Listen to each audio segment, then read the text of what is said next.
back to my channel. It's your girl Stephanie with the Y. Don't forget to subscribe, and if you are new here, thank you so much for tuning into this video. You will not be disappointed, and while you're here, might as well hit the sub button because you're just gonna end up loving me and my content anyways. So for today's video, I'm going to be giving you guys advice and tips on how to stop overthinking, stop overanalyzing, obsessing, whatever you call it. We all do it. This video did pretty well on my TikTok, so I figured why not put on my YouTube and give you guys a few extra details, few extra tips, you know.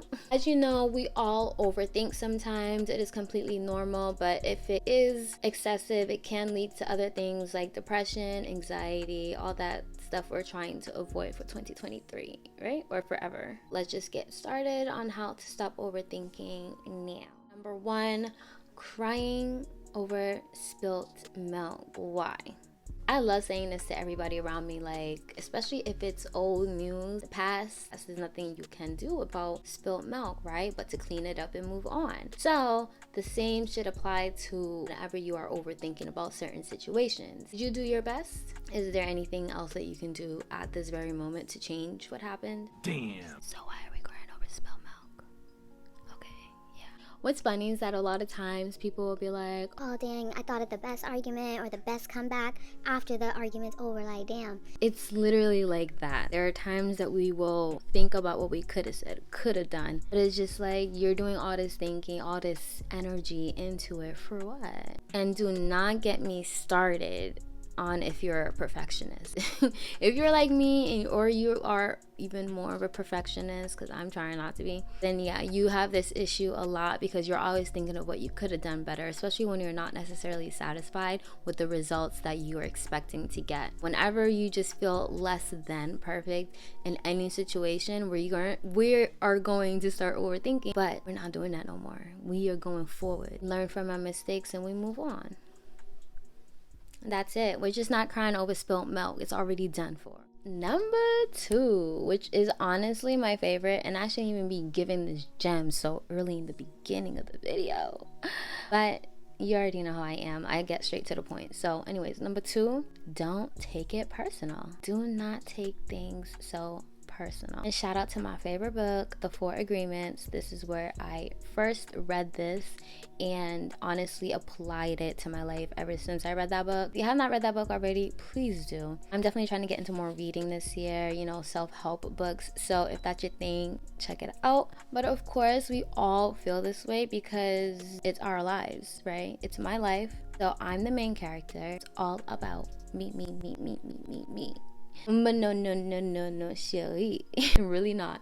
When they said that the world does not revolve around you, they were lying. Because it really doesn't. At the end of the day, people have their own journey, their own walk to go through, and they're going through their own ish. And I said that it was entitlement in a way on my TikTok video, which it is, because imagine thinking that you deserve a text back or a call back or someone's time when they're going through so much more that you have no idea about. Everyone is going through their own journey, their own walk in life, and so I can never take things personally because I could be the last thing on their mind. And lastly, another reason why you never want to take things personal is that people will just be mean, spiteful, hateful, grimy, whatever the case may be. 9 times out of 10, it has nothing to do with you. It might have triggered something in them, or they're just feeling super insecure. But really, whatever hateful comments they're throwing at you is just always going to be a reflection of them. So if there's one thing that you do take from this entire video, it's please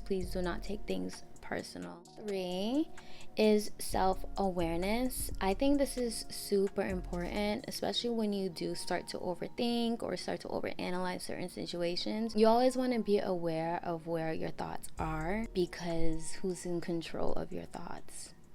We have a lot of things going on in our daily lives, and especially social media. It's very important that you are just keeping yourself aware and conscious of where your thoughts go and why do you keep overthinking about certain things. I did do a video a while back on how to reset, and part of that will be part of becoming aware.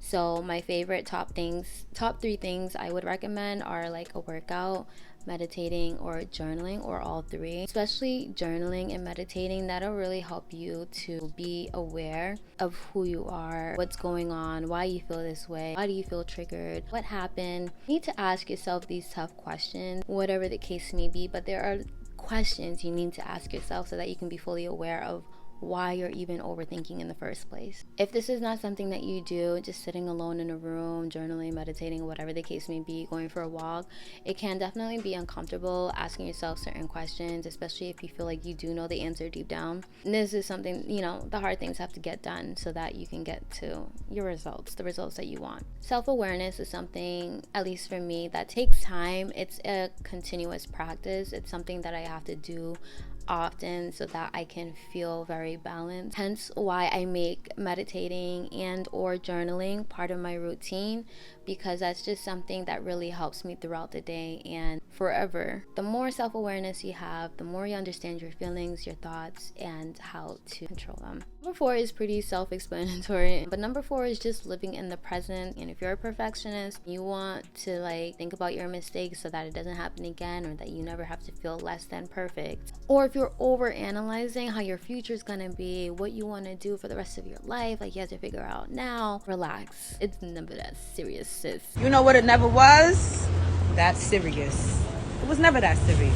Take a chill pill. I think it's very important to look at our past, to learn from, and at our future, to create vision boards and to have inspiration and goals. But to obsess over or over analyze things that are literally out of your control, there's nothing you can do at this moment to change that.